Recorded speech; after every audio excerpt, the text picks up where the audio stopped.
My name is Layla Noor, and on April 22nd, 2022, I died. I never thought I would say that out loud. Never thought I'd be one of those people, the kind with a wild, unbelievable story.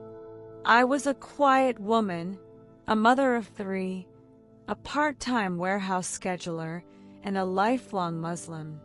My world revolved around rules and prayers, halal food and headscarves, fasts and family.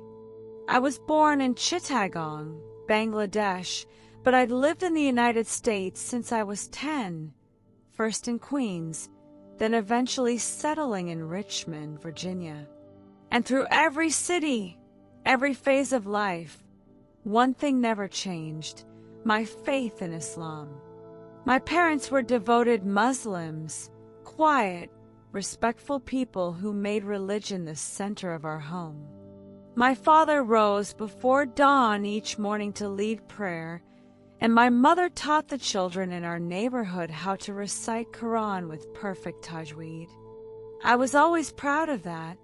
By the time I was 14, I was already helping other girls memorize surahs. By 20, I had read the entire Quran cover to cover 3 times. My hijab wasn't just a symbol, it was a part of me. I didn't touch pork, I didn't look at alcohol, and I never once let myself question what we had been taught. I raised my own children, Farah, Yusuf, and little Samira, with the same structure.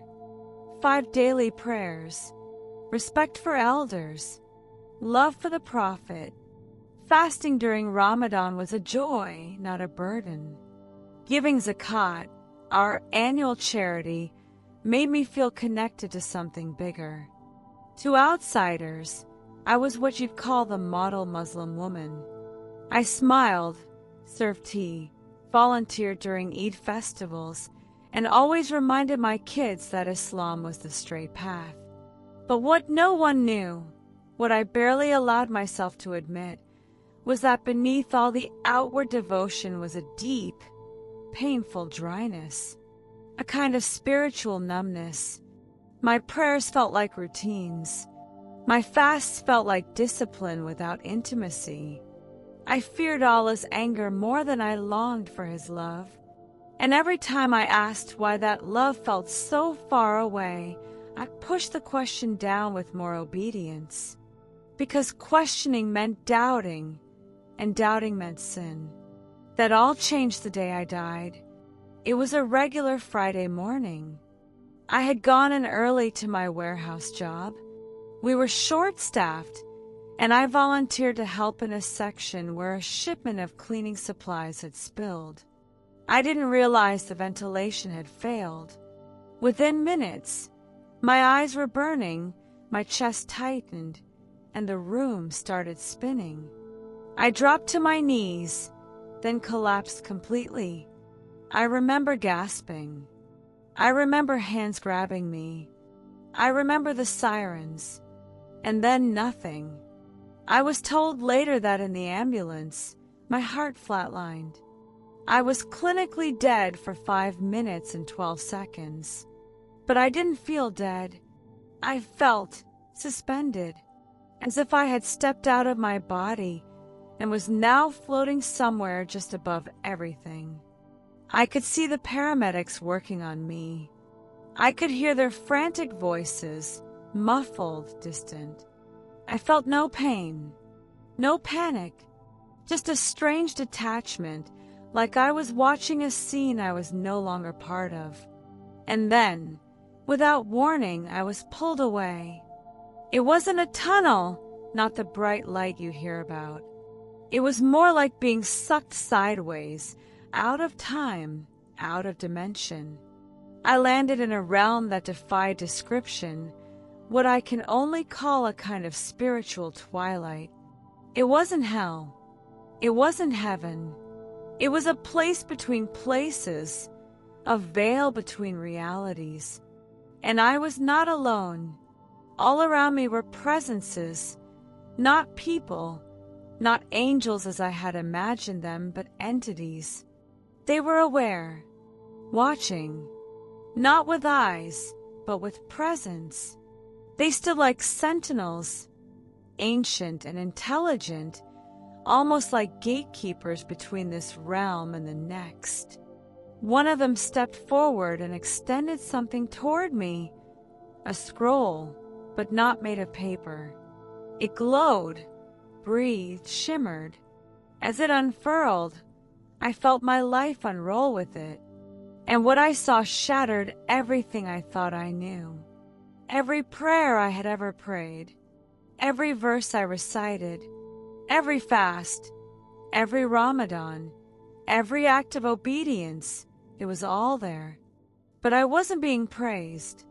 I wasn't being celebrated. I wasn't being welcomed. I was being shown what those actions had actually done.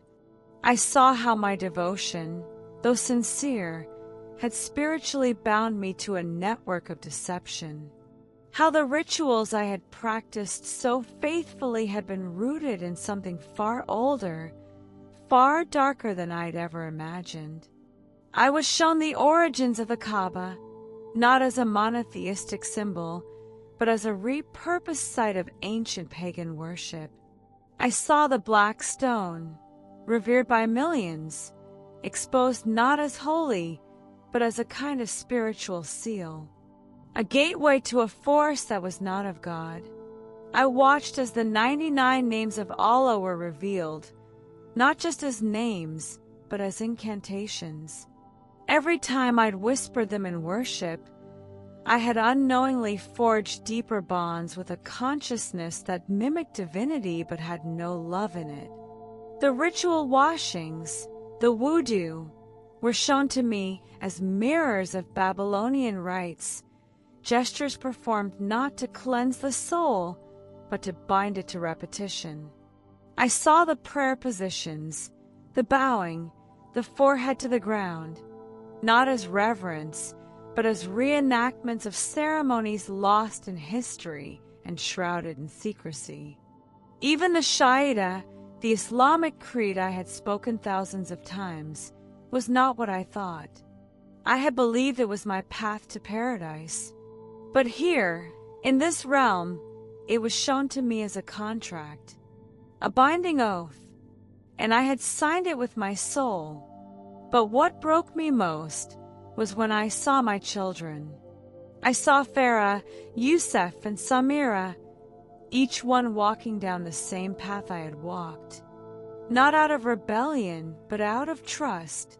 Trust in me, trust in tradition, trust that I was leading them toward truth.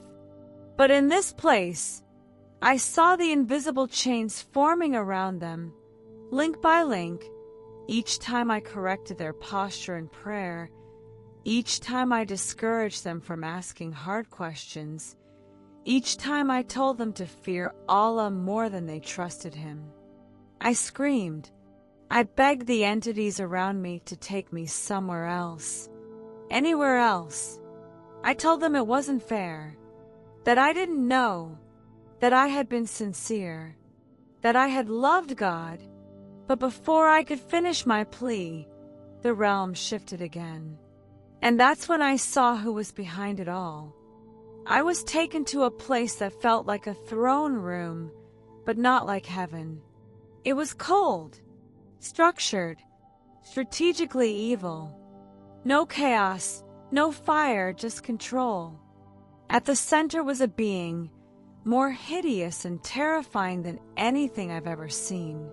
Serpentine, robed in shadows, crowned with black flame. Around it floated burning parchments, writings I recognized immediately. They were hadiths, Islamic commentaries, pages from the Quran. But here, they were alive, and they burned like accusations. This being was not Muhammad, but he was the one behind Muhammad, a principality, a force of deception, a fallen being who had used the prophet like a mouthpiece, a puppet.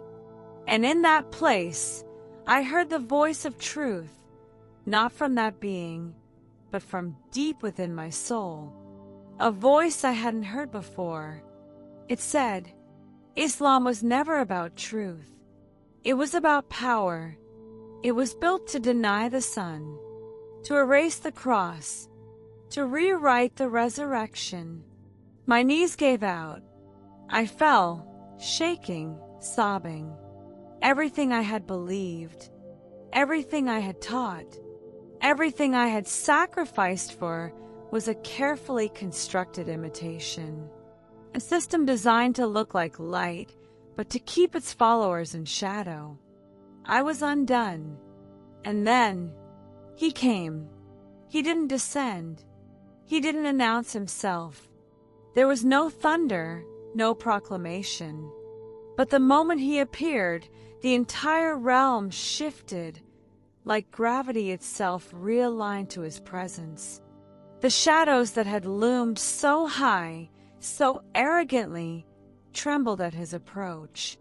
The being on the throne, the one who had wrapped its coils around doctrine and deceived billions, could not even lift its eyes. And I could do nothing but fall. He was light, not blinding but pure, warm, alive, gentle, and yet full of unspeakable authority. His face held eternity, his eyes, oceans of mercy. His very being radiated truth, not the kind you debate or dissect, but the kind that silences every lie in an instant. There was no need for introduction. I knew exactly who he was. It was Jesus, but not the ISA of Islam, not the sanitized prophet mentioned in passing, not the man I was taught to respect but never follow. No, this was Jesus, the Son of God, the Lamb slain before the foundation of the world, the King of Kings, and the truth that my soul had been dying for my entire life. He looked at me, not just at my face, but into me. Through every wall I had built, through every moment I had hidden, through every scream I never released. And instead of judgment, I felt waves of love unlike anything I'd ever known. I broke open. I wept. I couldn't even form words. My thoughts were jumbled, but he heard every one of them before I could speak them. He stepped toward me and simply said, Layla, I died for you, not to give you religion, but relationship, not for rules, but for freedom. You were not made for chains. That moment, those words, they changed me forever. I fell to my knees, sobbing uncontrollably. I kept saying, I didn't know. I didn't know. I was trying to find you, I promise. And he touched my shoulder. A simple touch, but with it came a flood of knowing. Knowing that he had seen every prayer I had ever prayed, even the misdirected ones. That he had heard me when I cried out in the dark, thinking I was alone. That he had always been near. That his love had waited, not angrily, not impatiently, but faithfully. He showed me the cross, not as a tragic moment, but as a victory. I saw him crucified. I saw the agony, the blood, the final breath. And then I saw the resurrection, power pulsing through stone, glory ripping through death itself. I saw demons scatter, veils tear, graves open. I saw him take the keys of death and hell. And I realized no prophet ever did that. No teacher, no book, only him. Then he showed me what it meant, that salvation is not earned, that no amount of fasting or prayer or righteous behavior can buy eternal life, that everything I had tried to achieve through ritual, he had already accomplished through grace. And then he said something that broke me all over again. You are forgiven. Not because you followed perfectly, but because I paid the price fully. I could have stayed there forever. I wanted to, but he looked at me with deep compassion and said, "You may stay or return, but if you return, it will cost you everything."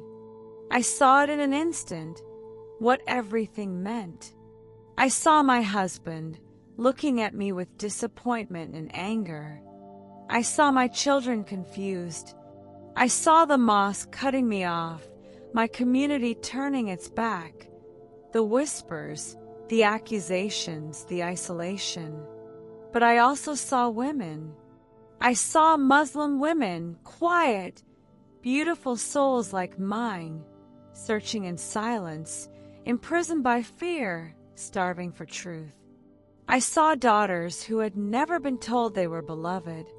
I saw secret tears wiped away in bedrooms across the world. And I knew I had to go back. For them. For my children. For the ones who hadn't yet seen the light. So I looked into the face of Jesus and whispered, "Yes." When I opened my eyes in the hospital, my first word was Jesus. The doctors were startled. My husband, sitting beside me, stood up abruptly. "What did you say?" he asked, his voice shaking. I said it again, this time stronger. Jesus. I saw him. His face fell. My children were brought in later. They hugged me. We cried, but I could already feel the divide beginning to form. Over the next few days, I tried to explain. I told them what I saw, what I heard. I told my husband I could no longer follow Islam, that I knew the truth now. He was furious. "You're delusional," he said. "The toxins affected your brain." He wouldn't hear it. The more I tried to share, the more the tension grew. And then one morning, I did something I never imagined I'd do. I took off my hijab, not out of rebellion, but because I no longer belonged to fear. I belonged to Jesus. My modesty hadn't changed, but my identity had, and I would no longer cover myself as a symbol of submission to a system I no longer served. That same week, I opened the Bible. I could barely read the pages without weeping. Everything leapt off the paper, alive, real, personal. The Sermon on the Mount felt like it had been written just for me. I read Romans, then John, then Ephesians. I couldn't stop. I was starving. I stopped praying toward Mecca. I stopped reciting Arabic verses that now felt hollow. My husband was stunned, furious. I received a call from a sister at the mosque. "What are you doing, Layla? You're causing shame." I told her I had found truth. She hung up. It wasn't long before I was asked not to return. I was alone, but not truly, because Jesus was with me. And then something beautiful happened. I was introduced, quietly, discreetly, to a small group of believers, former Muslims, some Arab, some Persian, some South Asian like me, women and men, some still hiding, some bold. They met in secret. They prayed in whispers, but their faith roared louder than anything I'd ever known. I was baptized 3 months later. It was quiet, in a backyard pool, under a moonlit sky, with 2 women holding my hands as I went under and came back up. That water didn't just wash me, it marked me. I came out a new creation. Eventually, I opened my home, not to the public, but to women like me, Muslim women asking questions they were too afraid to voice. We would drink tea, read scripture, pray. Some cried, some wrestled, some left, but some stayed. Some met him, 2 years have passed since the day I died. My daughter Samira is now a follower of Christ.